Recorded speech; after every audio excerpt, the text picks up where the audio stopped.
to Graça Machel and the Mandela family, to President Zuma and members of the government, to heads of states and government, past and present, distinguished guests. It is a singular honor to be with you today, to celebrate a life like no other. To the people of South Africa,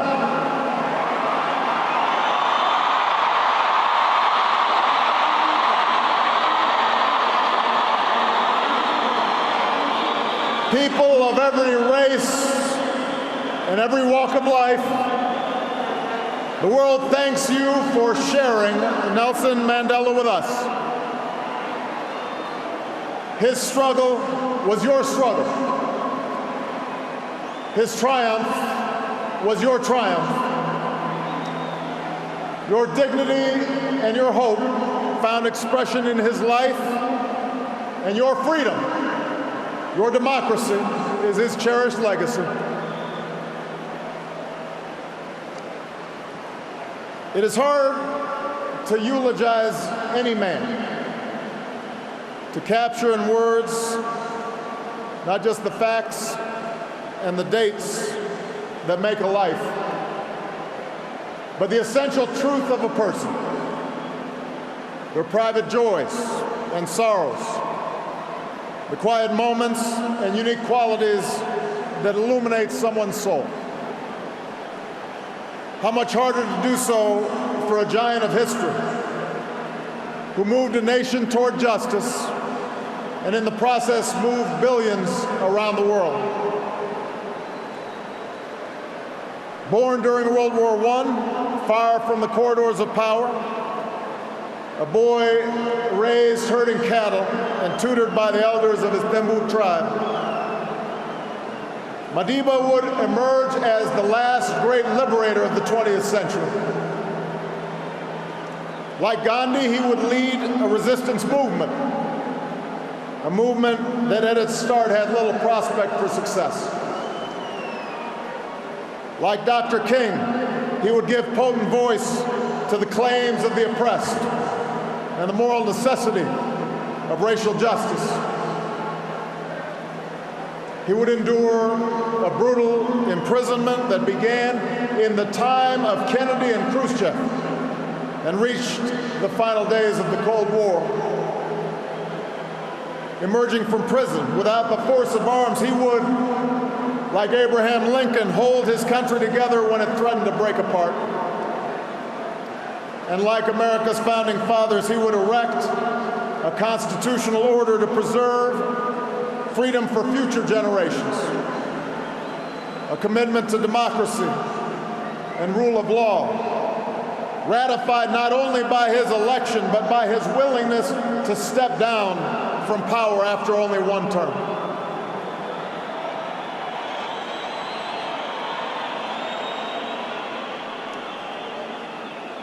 Given the sweep of his life, the scope of his accomplishments, the adoration that he so rightly earned, it's tempting, I think, to remember Nelson Mandela as an icon, smiling and serene, detached from the tawdry affairs of lesser men.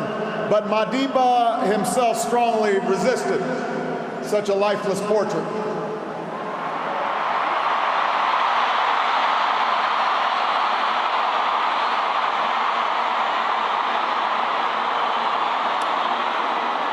Instead, Madiba insisted on sharing with us his doubts and his fears, his miscalculations, along with his victories.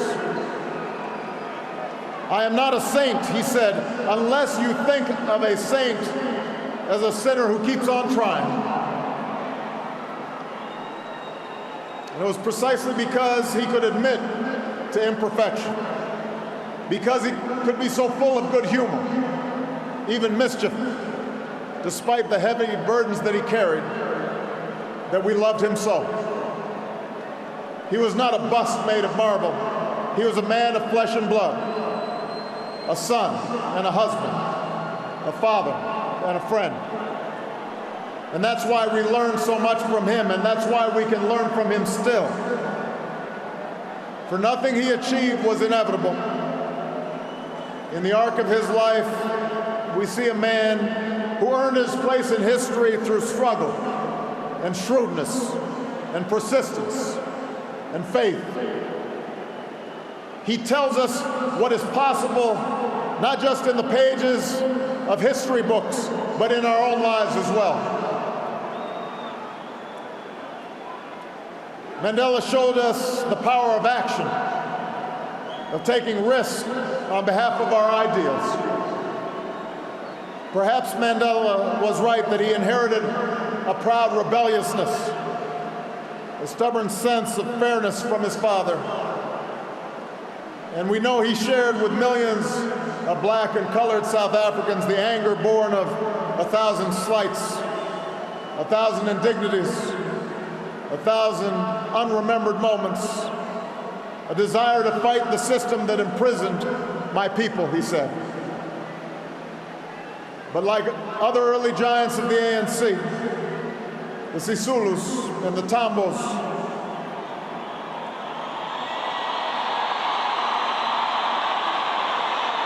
Madiba disciplined his anger and channeled his desire to fight into organization and platforms and strategies for action so men and women could stand up for their God-given dignity. Moreover, he accepted the consequences of his actions, knowing that standing up to powerful interests and injustice carries a price. I have fought against white domination, and I have fought against black domination. I've cherished the ideal of a democratic and free society in which all persons live together in harmony and equal opportunities. It is an ideal which I hope to live for and to achieve, but if needs be, it is an ideal for which I am prepared to die.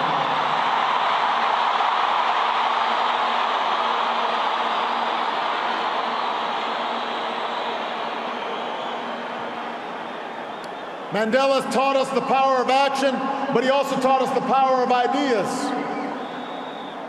the importance of reason and arguments, the need to study not only those who you agree with, but also those who you don't agree with. He understood that ideas cannot be contained by prison walls or extinguished by a sniper's bullet. He turned his trial into an indictment of apartheid because of his eloquence and his passion, but also because of his training as an advocate.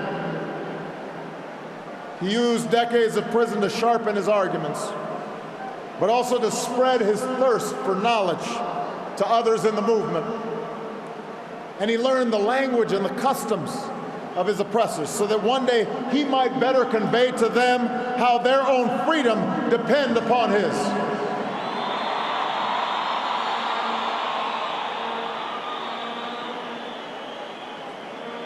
Mandela just demonstrated that action and ideas are not enough. No matter how right, they must also be chiseled in the law and institutions.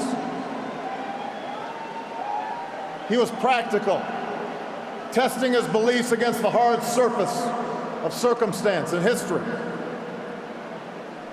On core principles, he was unyielding, which is why he could rebuff offers of unconditional release, reminding the apartheid regime that prisoners cannot enter into contracts. But as he showed in painstaking negotiations to transfer power and draft new laws, he was not afraid to compromise for the sake of a larger goal. And because he was not only a leader of a movement, but a skillful politician, the Constitution that emerged was worthy of this multiracial democracy, true to his vision of laws that protect minority as well as majority rights and the precious freedoms of every South African. And finally, Mandela understood the ties that bind the human spirit. There's a word in South Africa Ubuntu.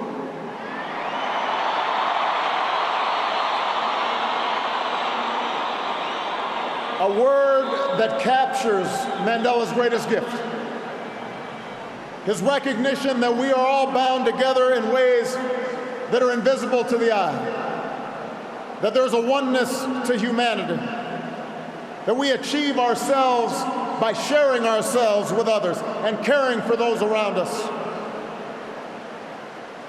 We can never know how much of this sense was innate in him or how much was shaped in a dark and solitary cell. But we remember the gestures, large and small, introducing his jailers as honored guests at his inauguration, taking a pitch in a Springbok uniform, turning his family's heartbreak into a call to confront HIV/AIDS, that revealed the depths of his empathy and his understanding. He not only embodied Ubuntu, he taught millions to find that truth within themselves. It took a man like Madiba to free not just the prisoner, but the jailer as well. To show that you must trust others so that they may trust you. To teach that reconciliation is not a matter of ignoring a cruel past, but a means of confronting it with inclusion and generosity and truth. He changed laws, but he also changed hearts. For the people of South Africa, for those he inspired around the globe, Madiba's passing is rightly a time of mourning and a time to celebrate a heroic life. But I believe it should also prompt in each of us a time for self-reflection. With honesty, regardless of our station or our circumstance, we must ask, how well have I applied his lessons in my own life? It's a question I ask myself as a man and as a president. We know that, like South Africa, the United States had to overcome centuries of racial subjugation. As was true here, it took sacrifice, the sacrifices of countless people, known and unknown, to see the dawn of a new day. Michelle and I are beneficiaries of that struggle.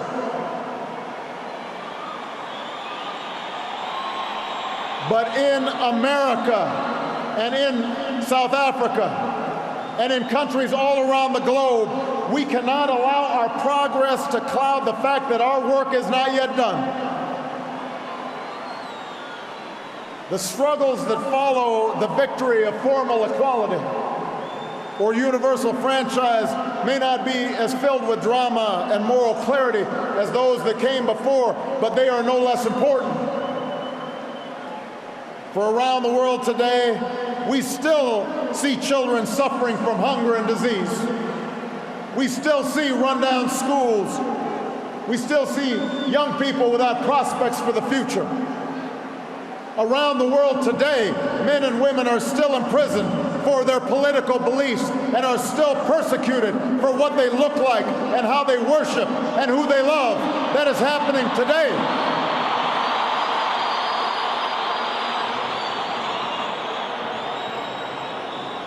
And so we too must act on behalf of justice. We too must act on behalf of peace. There are too many people who happily embrace Madiba's legacy of racial reconciliation, but passionately resist even modest reforms that would challenge chronic poverty and growing inequality. There are too many leaders who claim solidarity with Madiba's struggle for freedom, but do not tolerate dissent from their own people.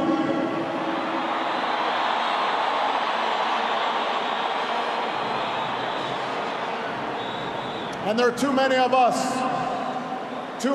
on the sidelines, comfortable in complacency or cynicism, when our voices must be heard.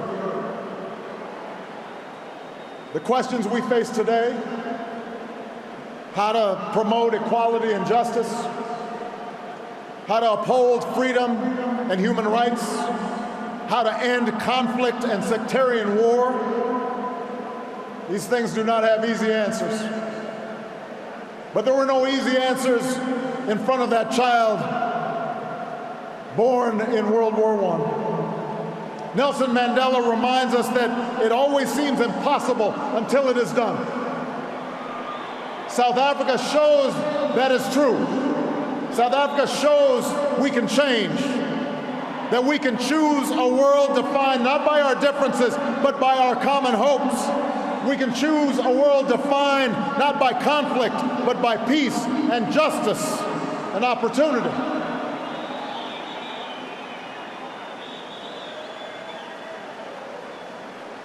We will never see the likes of Nelson Mandela again. But let me say to the young people of Africa and the young people around the world, you too can make his life work your own.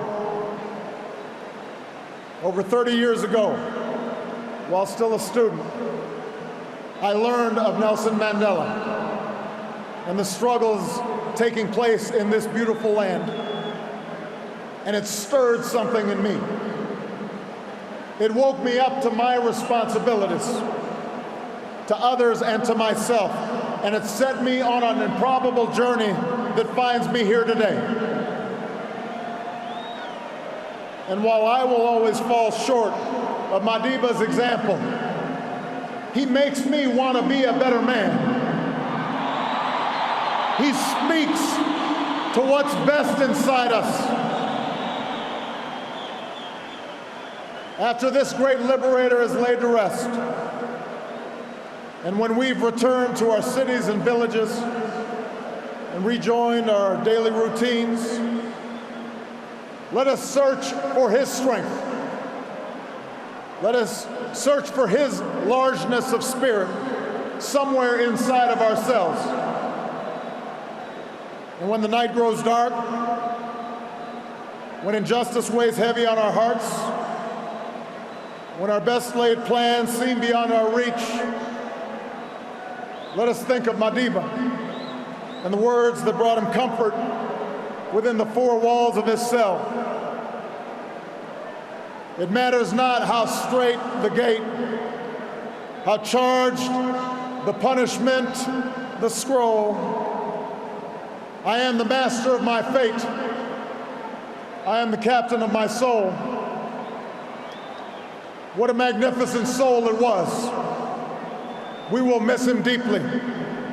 May God bless the memory of Nelson Mandela. May God bless the people of South Africa.